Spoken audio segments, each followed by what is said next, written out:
Hey, 23 minutes after the hour, welcome back. Listen up, mateys. It's a Titanic day here on the Daily Buzz, and Mitch is kicking off the adventure. All aboard! Right here in Pigeon Forge, Tennessee. Just 20 miles from the Knoxville airport is the Titanic Museum attraction.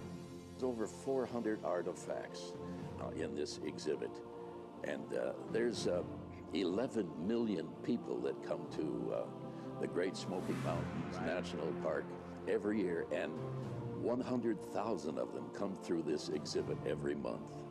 So 98 years after the Titanic went down, what makes people so interested in it? You've got the largest man-made moving object ever built. It's the most luxurious ship ever built. It's on its maiden voyage.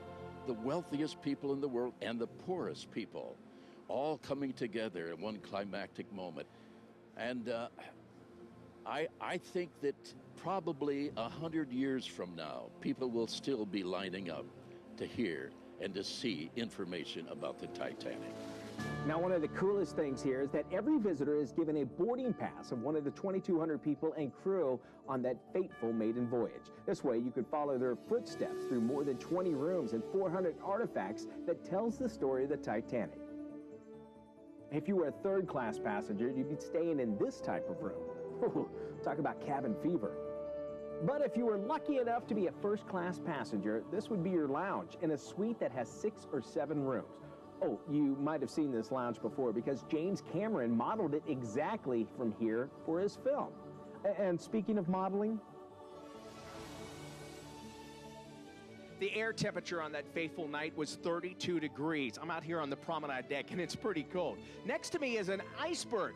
Now, this thing was really cold, and even colder was the water temperature, 28 degrees, as it fell deep into the ocean's floor. It's cold. at the end of your trip, you'll be able to find out what happened to the person for your boarding pass and if they were one of the lucky ones who survived. Throughout the museum, there's something for everyone. Priceless pieces of history, photographs from the ships, demonstrations, and interactive areas. Gorgeous and accurate recreations of the ship. Even an area just for kids.